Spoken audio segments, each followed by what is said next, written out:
My name is Mia. For the past 28 years, I have believed in and acted according to the theory of inherent goodness.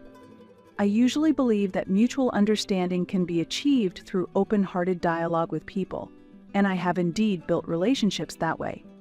However, I have met someone I cannot fully understand for the first time. This person is my brother's fiancée, which I had never imagined. On the day my brother invited her home, our entire family, including myself, was thrilled from early in the morning. My brother, Nathan, is 31 years old, and we knew about his girlfriend, whom he has been dating for about a year. He has become more fashionable lately, looking happily at his smartphone, and 3 weeks ago, he took a short trip with her over the weekend.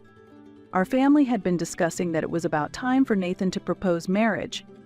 Then, Nathan announced, "I'm inviting her over this weekend because I'm considering marriage." Her name is Sherry, and she is 26 years old, 2 years younger than me. It feels a bit strange that she will be my younger sister-in-law. Indeed, if I were to divorce your father and remarry a younger man, he would become your father too. In that case, I will marry a woman younger than Mia. She would become a younger mother, joked my father. We all laughed heartily at what he said. We are a family of 6, including our parents, my brother and me, and our 2 cats, Loki and Milo. Our home is quite harmonious. The day Sherry was to visit, we planned to have lunch as a family, and our mother had started preparing early in the morning. Western food is best. I wonder what her family's food is like. Maybe it's light. Our home has strong flavors as Dad preferred, and we usually have slightly rich-tasting food. What if she doesn't like it? My mother was worried as she prepared for her visit. I helped prepare an avocado salad and fresh spring rolls with beef stew as the main dish. Sherry has a petite and delicate build, not flashy but exuding a charming beauty. She seemed very reserved and calm. Later, I would realize that first impressions of people are not always reliable. During the meal, we introduced ourselves and enjoyed a pleasant time. Sherry ate less, as expected, and seeing this, Nathan was encouraging her to eat more. "I'm sorry I can't eat much," Sherry said apologetically, and both our parents encouraged her, saying, "Don't worry about it." Meanwhile, Nathan, using me as an example, said, "It's much better than eating tons like Mia, which was unnecessary." However, I also had someone fun who told me eating with Mia makes any food taste delicious. Cheers to eating. For dessert, Sherry brought a cake, and our mother prepared a special tea to accompany it. "Nathan, you are tall like your dad. Your dad is also tall and charming." "My father has completely become an old man," Sherry said, making my father blush a bit. But since then, I began to feel an indescribable discomfort. Sherry clearly engaged less in conversation with my mother and me. She mostly talked with the men and gave short responses when my mother or I spoke to her, and the conversation didn't liven up at all. She showed no intention of making the conversation lively. "Excuse me, may I use the bathroom?" Sherry asked as she stood up, and my mother quickly replied, "Of course, Mia will show you the way." Our house isn't very large, but we usually guide people this way to hide miscellaneous items and luggage in the hallway. "Which university did you graduate from, Mia?" Sherry asked as we left the living room. "Actually, I didn't go to college. I wasn't good at studying," I answered. "Is it normal to be interested in the educational background of your future sister-in-law? Maybe I should ask Nathan later." Then she said, "Oh, is that so? Nathan mentioned that you're unemployed. Nathan, have you been portraying me as someone who stays at home unemployed?" "Actually, I am a somewhat renowned plush toy maker. I create plush toys modeled after past pets and imaginary creatures. Actually, I make plush toys at home." "Sherry, do you have a favorite animal? If you request one, I'll make it and give it to you as a gift." I thought I had done my best to be hospitable, but she politely declined me with a smile. "I'm not very fond of plush toys or dolls, and I don't really like animals either, so I'll have to decline." As I stood in a daze in front of the bathroom, Sherry opened the door and went inside. What just happened? I felt as if my existence had been completely negated. I went back to the living room and complained to my brother. "Does Sherry dislike animals? She said she hates plush toys. When I tried to give her a present, she declined." "Is that so? I also gave her a plush toy once and she cried saying she was sorry, but she was not good with it. As a result, I ended up buying a necklace," Nathan said with a wry smile. Please wait. Was she hoping for jewelry from the beginning? Is it narrow-minded of me to suspect such a thing? Actually, it's not that she hates animals, but she has allergies to dogs and cats. Since we have Loki and Milo, she thought it would be difficult to live together. We were going to discuss that today, Nathan explained. Both our parents were surprised but showed understanding, saying, if that's the situation, there's nothing we can do, and Loki and Milo are family, so we can't just kick them out. Still, I had my doubts about her allergy. Sure, there are people with animal allergies, but maybe it was just an excuse to avoid living with her mother-in-law and sister-in-law. Is there really an allergy to plush toys? Are there people who react allergically to that? It is clear that my gift was rejected. When Sherry came back from the bathroom, my father had started asking about how they met. She works at the front desk of a client company, Nathan began, revealing that Sherry was known among his colleagues as the cute petite bright woman at the reception. Nathan himself works for a large corporation. Simply put, he is an elite. Once, a not-so-petite woman from another front desk invited her to a joint company mixer. I'm actually not good at mixers, Sherry said with a troubled expression. But thanks to that, I got to know Nathan better, so I'm glad I participated, she said, looking up at my brother. Oh, my pathetic brother. Completely smitten, his head is in the clouds. My father was also completely smitten, saying, please look after my son, and suggesting to me, Mia, you should try to be a bit more ladylike like Sherry. That is really none of their business. After Sherry left, my mother, who was cleaning up, said, I wonder if she didn't like the food. She didn't say anything about it and didn't eat much. I was also concerned about that. While helping, I quietly asked my mother. Ultimately, she only talked with Nathan and Dad and hardly interacted with us, right? Oh, now that you mention it, I think you're right. I always saw her smiling, so I missed it, my mother said, not yet having negative feelings towards her. I discussed all these events later with my boyfriend, Keith. Yeah, there are women like that. Popular with men but have few female friends, and if they do have friends, they only use them to stand out. Keith expressed negative feelings towards Sherry. Do you think so too? That's troubling. To think she will be my brother's wife and my sister-in-law in the future, I felt very heavy-hearted. Keith is 34 years old and owns several cafes and stores, and his unique store designs often make a splash on social media. He asked me to place the plush toys I made in his stores, and that's how we became close. He is interested in mythical creatures like Cerberus and dragons, and other bizarre creatures he comes up with. These plush toys have been lined up in his stores, creating a buzz, and my reputation in the area has greatly improved. I'd also like to meet them. Next time your brother and his girlfriend come over, can I join too? Keith suggested.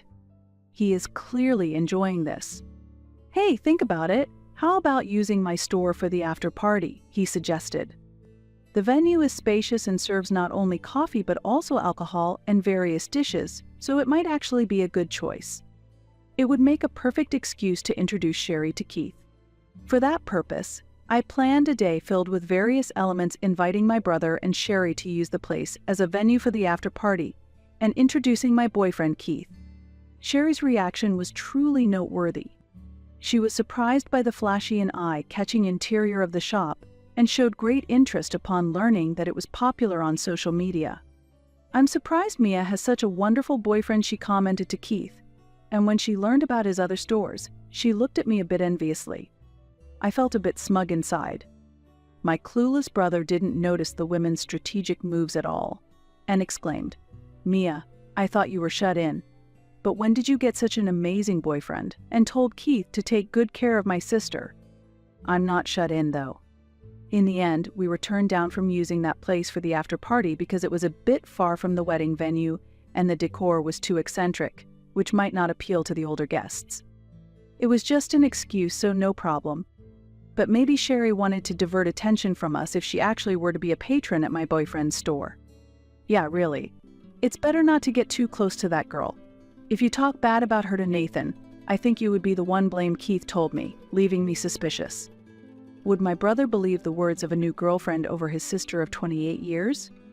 The first family meeting was held. Sherry chose a rather sophisticated French restaurant. To be honest, both my mother and I have little experience with French cuisine. Sherry glanced at us disdainfully as we clumsily handled the knife and fork. unfamiliar with the manners. And the men were completely oblivious to it. The usual pattern. It was clear that Sherry's father doted on his daughter, and although her mother had a very humble and kind demeanor, similar to Sherry, I was surprised to sit that she almost ignored her own mother. Living with a doting father and a daughter who scorns her seems very difficult. My mother also commented that, poor mother. Mom, I don't think this marriage is good, I bravely told her. That's true. I also feel there are some problems with Sherry, she replied. The problem is that the men don't notice it at all. Hey Nathan, does Sherry have any female friends? What's up all of a sudden? Yes, she does. Like that not-so-tall receptionist girl, she's supposed to be her friend.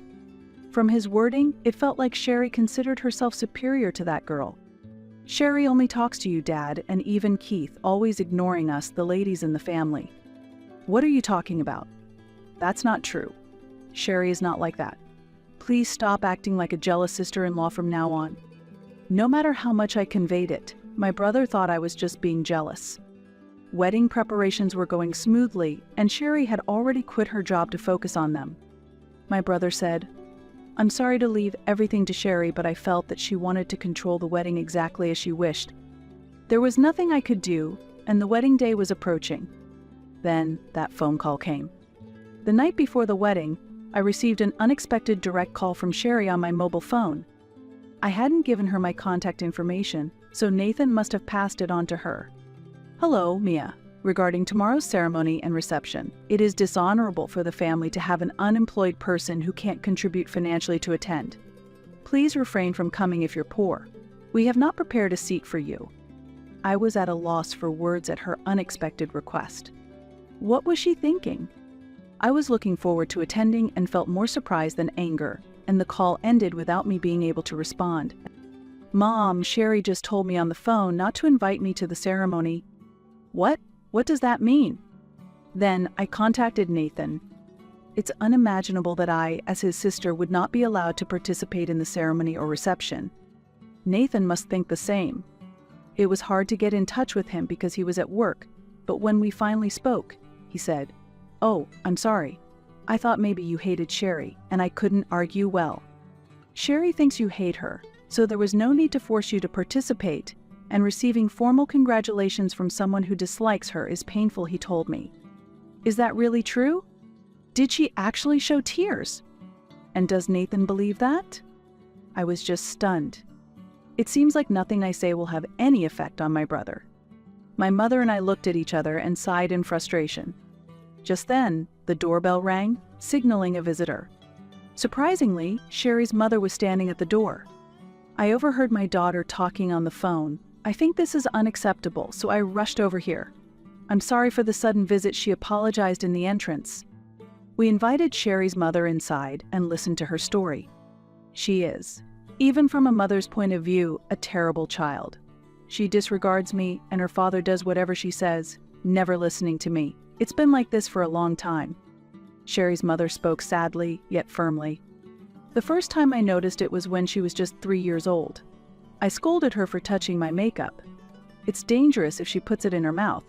But she didn't cry at all, she just stared at me defiantly. When her father came home, she ran to the entrance, clung to his legs, and burst into tears. When he asked what happened, I explained that I had scolded Sherry for playing with the makeup. He hugged her, saying, "You're such a girly girl at only 3 years old." At that moment, Sherry looked at me and smiled smugly. Hearing this, I shuddered. I couldn't believe she had been manipulating people from the age of 3, using her appearance to protect herself. According to Sherry's mother, she is not only skilled at influencing men, but also powerful women to support her. Since then, Sherry has always behaved like a sweet daughter in front of her father, and a capricious child towards her mother. Even when Sherry's mother complained about her behavior to her father, he wouldn't listen at all. The problem is with you, the mother. Why bring up such paranoid delusions? I've heard that even between mothers and daughters, there can be jealousy among women. I didn't think you were such a person. But it's shameful that you're jealous of your daughter, he harshly criticized her. That's awful. I was at a loss for words. You really have suffered. I can only imagine how much you've endured, my mother comforted her, and Sherry's mother began to cry, unable to hold back her emotions. I've made up my mind. If Sherry refuses to let my daughter attend, I won't attend the ceremony either. I cannot support such a marriage." "What, Mom? It's a big problem if the groom's mother suddenly cancels," I exclaimed in shock, while Sherry's mother also tearfully declared her refusal to attend. "I won't attend either. I don't want to involve other families and cause more unhappiness.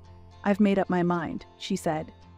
I felt the situation escalating, but also thought this might be a chance to stop my brother's marriage. She had clearly crossed a line. The impact of her mother's accusation was immeasurable. Sherry is definitely the type of person you should stay away from. Her becoming a part of the family would be a nightmare. To protect my brother, I want to stop this at all costs. For now, we booked a room at a hotel near the wedding venue and started planning together. We left a letter for our father saying, "There's a lot to prepare the night before the wedding, so we'll stay at the hotel and go directly to the venue." Men don't question when a woman says she needs to prepare. Especially Dad, my mother said. In the end, we decided to inform only my brother beforehand about the situation. The phone call from Sherry to me, her mother's supportive testimony, and our 3 women opposing this marriage. So we've decided not to attend tomorrow's wedding. It's not because of an accident or a crime, so please don't contact the police. You should think carefully too, my mother firmly said, and hung up the phone without hearing my brother's objections. Then, the 3 of us refused all contact from my brother and father.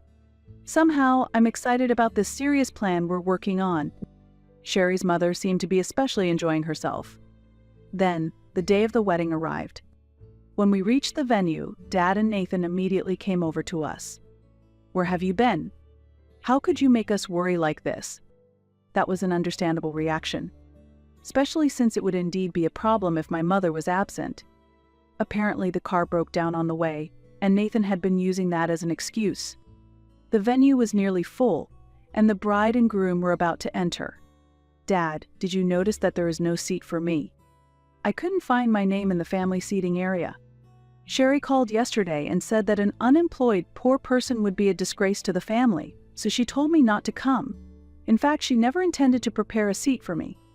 While my father was shocked, Sherry's father exclaimed, "Nonsense. My daughter would never say such a thing." "But it's true. I heard that phone call." Sherry's mother corroborated. An attendant approached and asked, "Is there a problem?" "Actually, I'm the groom's sister, and it seems there is no seat prepared for me." The attendant looked incredulous. "I don't need a meal, just a chair at least," I requested, and they added a chair to the family seating area. When the bride and groom entered, Sherry could not hide her surprise upon seeing my mother and me sitting in the family area. She looked like she wanted to say something but held back. Once the bride and groom were seated, we also stood up and borrowed the microphone from the event host. "I am the groom's mother. Thank you very much for attending this wedding despite your busy schedules. I am the bride's mother. Please forgive this sudden address." And then it was my turn to speak. "I am the groom's sister, and I cannot support this marriage today." My statement caused a momentary silence in the venue, followed by a murmur spreading through the crowd. Yesterday, Sherry called me directly and said, "Don't attend because an unemployed, poor person is a disgrace to the family. In fact, I am neither unemployed nor poor." But my brother sided with Sherry and did not support me. After this testimony, Sherry's mother continued, "I'm sorry, but Sherry has been skilled at manipulating men and looking down on women since she was little. Her father always obeys her words. No matter how much I appealed, I was always the one blamed." Then my mother concluded, "We do not wish for such a woman to be our son's spouse." I can't believe it.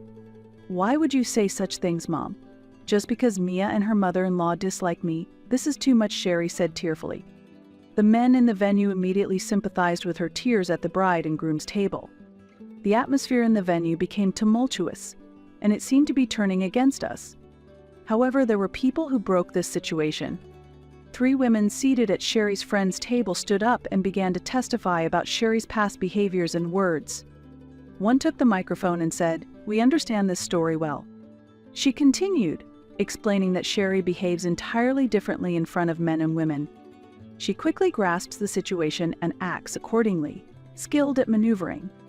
Men are misled by her appearance and attitude, feeling the need to protect her, and women who criticize her are quickly vilified. She is adept at finding others' weaknesses and using them to manipulate people to her will. It seemed that these women had also been quite dissatisfied with how they had been treated by Sherry. Taking this opportunity, they began to accuse her one after another. Finally, one said, "Thank you for providing us with this platform to confess. The friends gathered here did not originally want to participate.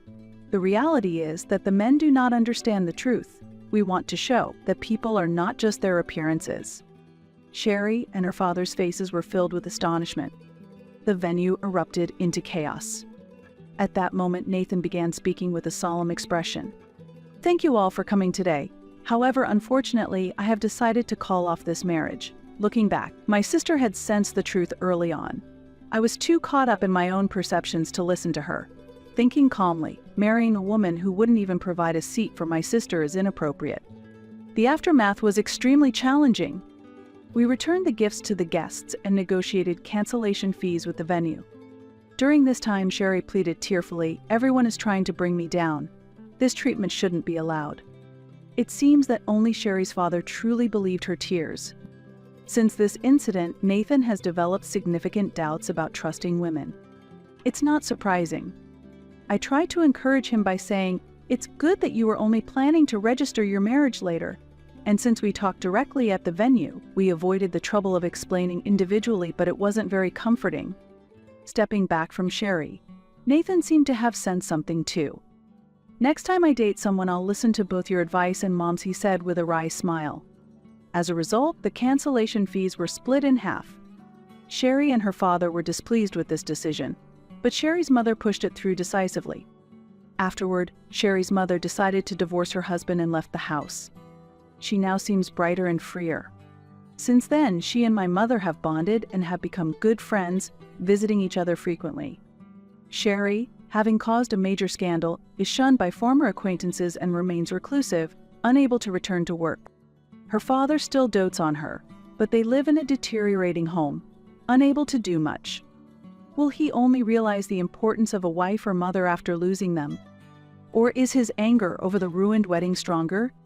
Hey, that was tough, huh? By the way, Mia, are you interested in having your own studio? Keith made this proposal after the busy days had settled down. Your plush toys are very popular. I was thinking maybe we could increase the production a bit. I provide the funds, so how about hiring some staff and opening an official workshop? It was an attractive proposal, but I argued that I couldn't rely too much on him for everything. Then, he casually said, "Investing in a future wife is natural," and proposed to me. If it's okay to skip a wedding ceremony and reception. That reception we experienced has become a slightly bitter memory.